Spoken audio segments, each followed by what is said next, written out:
Christine has power once again. There's still a lot of people out there in our area who are not as lucky tonight as Christine. According to CenterPoint's outage tracker, when we checked, a little more than 54,000 people are still without power. Tonight, a man who almost is 90 years old is making a desperate plea to CenterPoint after he says multiple crews showed up yesterday but left without restoring power or offering an explanation. Devin Clark brings us to the Almeda Plaza neighborhood to show us what it's been like for that man and dozens of others who are still left in the dark more than a week later.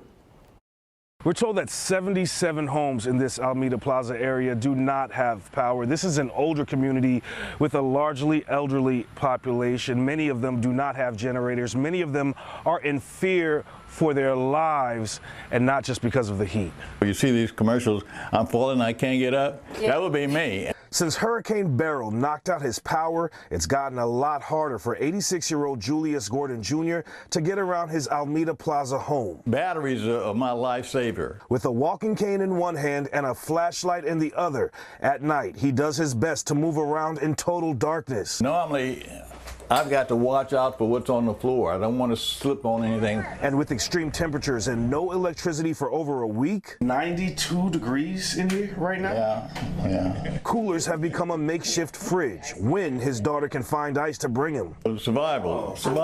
Gordon is a cancer survivor battling heart disease. But like some others his age, he says he doesn't feel comfortable temporarily moving out of his home.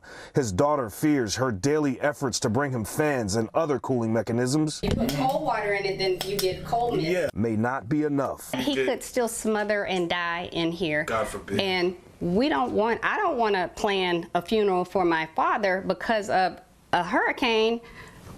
You know, if he's made it this long, this should not be it. Making matters worse, they say, is the minimal communication from CenterPoint on when power will be restored. It's high crime, and there are sex offenders, not that they're going to try to, get my dad, but it's a high crime neighborhood, period. Adding frustration to the grief, CenterPoint's restoration tracker map shows Gordon's address here in green, which means energized with potential localized outages. And I want to point out that if you take a look a few blocks away from his home, you can see there is power, but over here, still none. So we reached out to CenterPoint. They provided us a statement saying that they are looking into restoration efforts in this area and will provide more information when available. Reporting in Almeda Plaza, Devin Clark, KPRC 2 News.